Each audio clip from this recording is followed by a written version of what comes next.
Yeah. Yeah, let's start. Yeah, maybe, yeah. Arne, just to start with, check on teamies really. Joe Gomez and Darwin Nunes, the only two absentees lately. And how far away is Joe at the moment? Quite far. He's definitely not training with the team yet, and Darwin is suspended. So those are the two we will miss tomorrow. What sense is there when it comes to this game that do you see Forest as title contenders, and therefore how decisive a moment could this be in your season?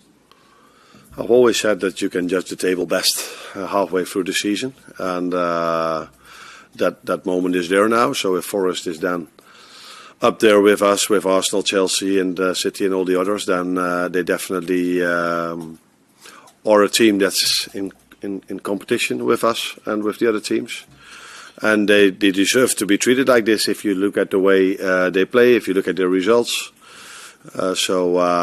Yeah, it's going to be a very difficult challenge tomorrow to get a result. Obviously, they can close the gap between yourselves to 3 points at the same time as well. What sense is there that maybe you owe them one for what happened at Anfield earlier this season? I think they already showed in retrospect how good of a team they are. Leading up to that game, I think they had 2 draws and 1 win. So that's why in general, I think every time when Liverpool loses a home game, that is something we don't expect. I think in that moment of time, I also saw the stat that Virgil played 100 home games for Liverpool, only lost once.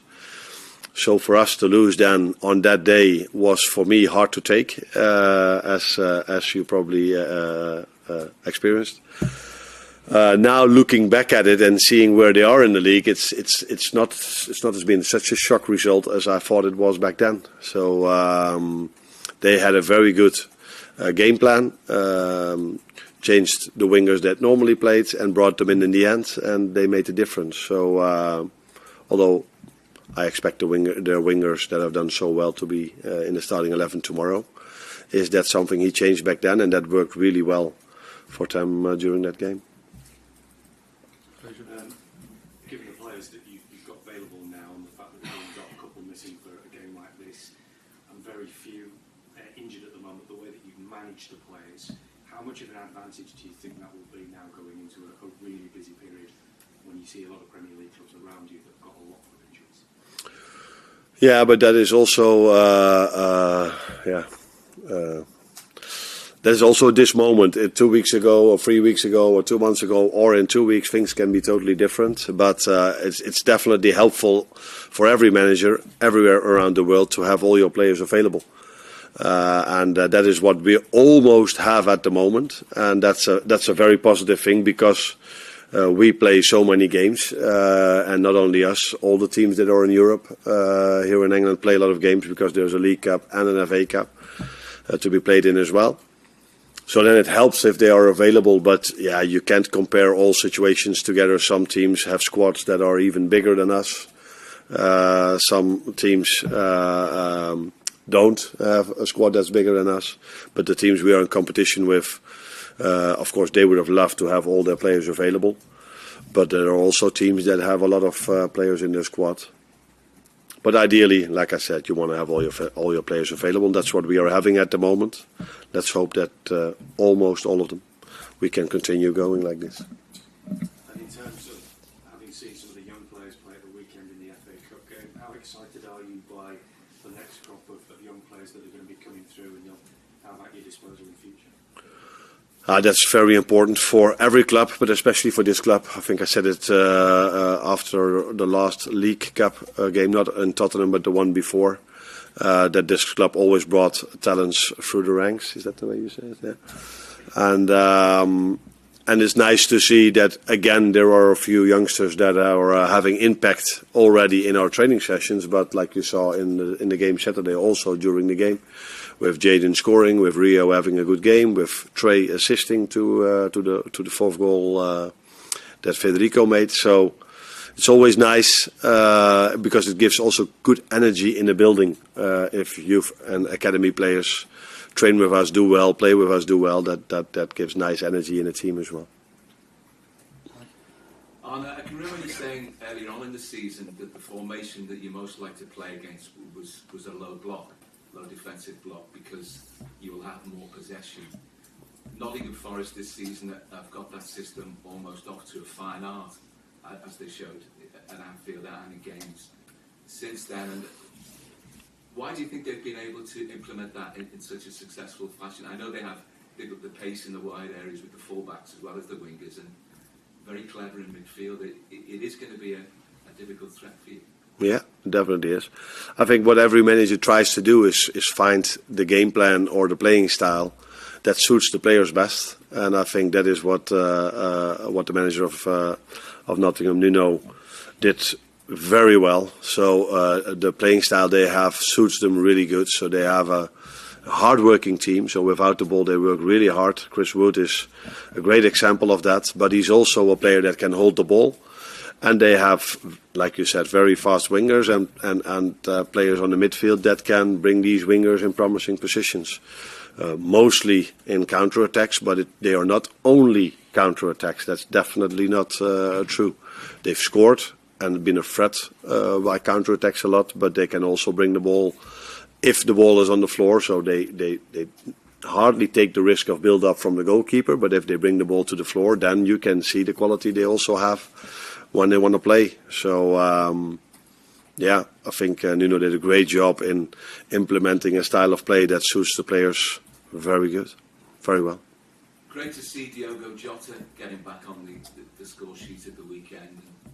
He's had so many problems with injuries in the past 12 months or so, and different injuries.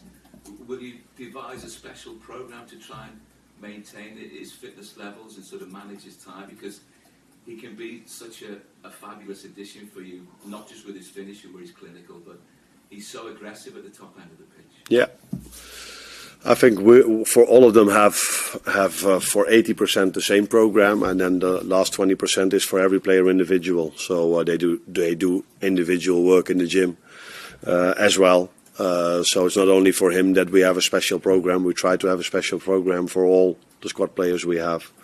And it's true. He's like all the others, someone I like to have in my squad. I like to have him available, and.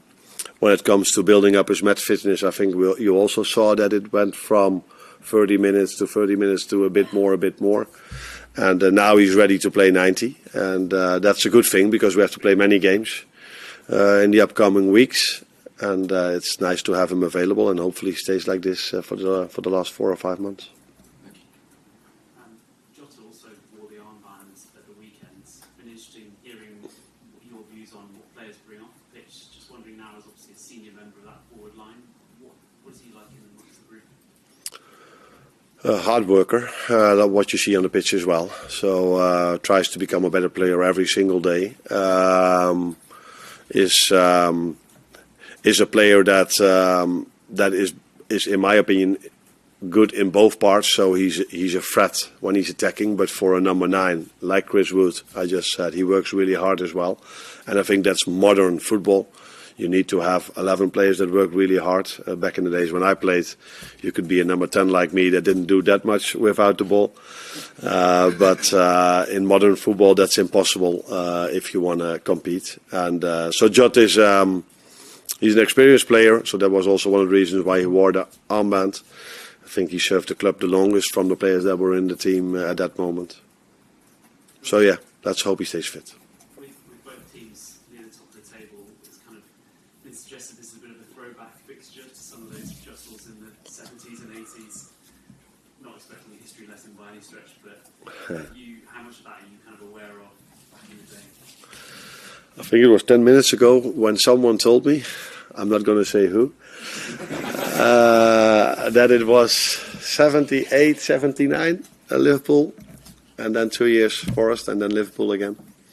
So I'm aware of that. But of course I didn't know the exact years, but I did know that that Forest was a big force in English football for a long period of time. But that's been quite a long time ago, and now they're all back at it. But they are doing really, really good, and Nuno is doing an incredible job. But if you look at the amount of money they've spent, it's not a complete surprise that they do well this season. Carl? You say you only like to judge the league table, or start to judge the league table at the halfway stage. I'm just wondering, as you're new to the league, how do you judge your first half of the season personally?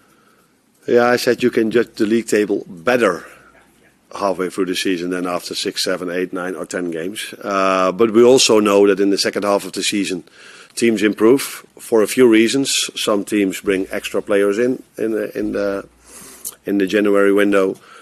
In general, it's a good thing, and it should be like this, that if a manager works longer with the team starts to play better.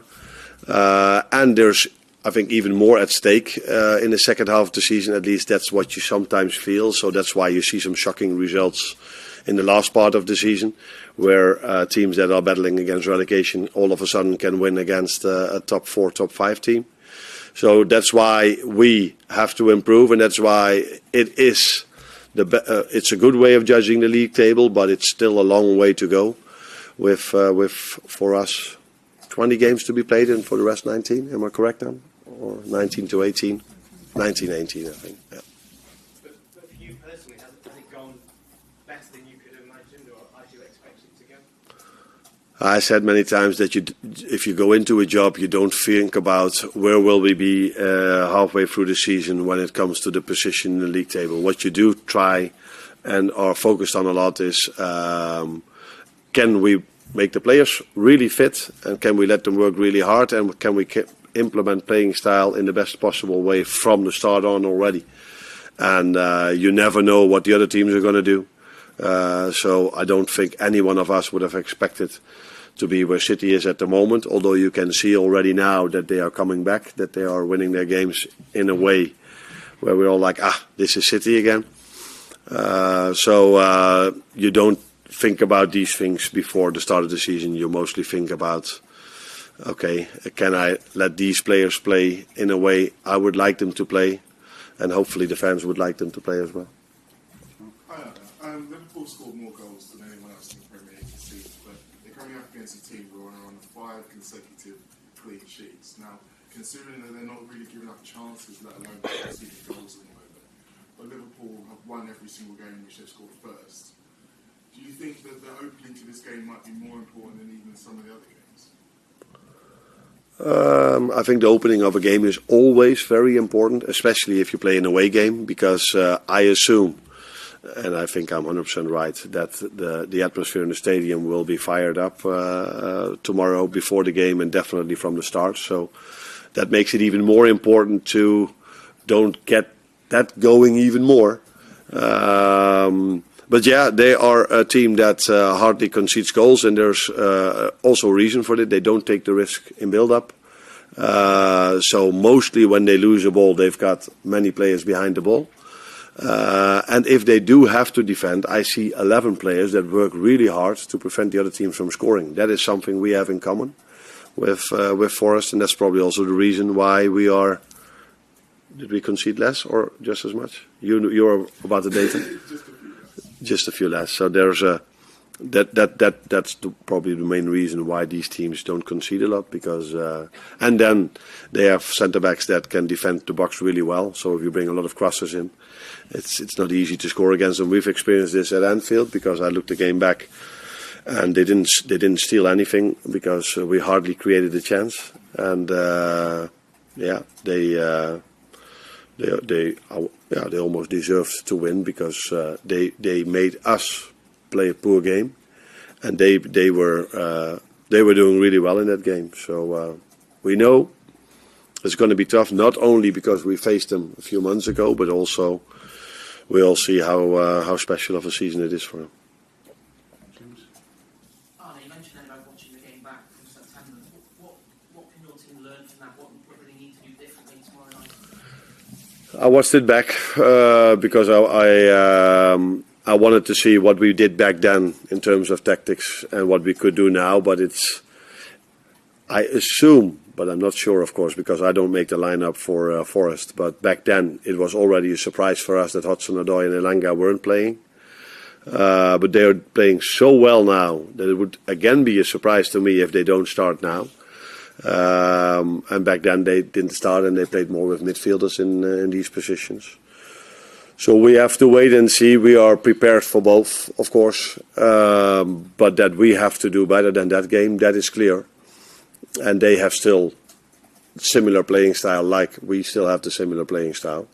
So we have to look into the details, what we can do better than that game. Just on the Tyler Wendell's come on centre back at Tottenham and played there. He's now just said it's a testament to his attitude because he hasn't had a lot of football in his favourite position this season. Is that a? He hasn't had a lot of football in his No. favourite position this season. So much is that a testament to his attitude. Testament means how positive that is from him as a person. Yeah, no, that is clear. So I asked Harvey to come into the room before we played that game because I know Harvey wants to get his chance at the number 10 position. And because of not the injuries we have, but players we didn't have available, I had to play him from the right. He did that really well. But for Wata, it's the same. But I didn't even invite him in because I know what Harvey is also a very good person, but I know what kind of person Wata is. He's just, wherever you play me, I will do my best. Whenever you play me. So if it's 5 minutes before the end, he comes in and gives everything he has. And that might be normal for a lot of fans to hear. But for as long as I'm into football, I've seen players that had to come in 5 minutes before the end, also doing different things and showing different attitude than Wata shows. So he's an important part of our team. Every time we need him on the midfield, or even now as a centre back, because I didn't want to bring Ibu in 2 days after he played against United, and then after 20 minutes we already had to make the substitution. And he did really well, Wata, because the moment I took him out of our last line, we conceded. Thank you. Thank you. You're welcome. What did that have to do with us being with them?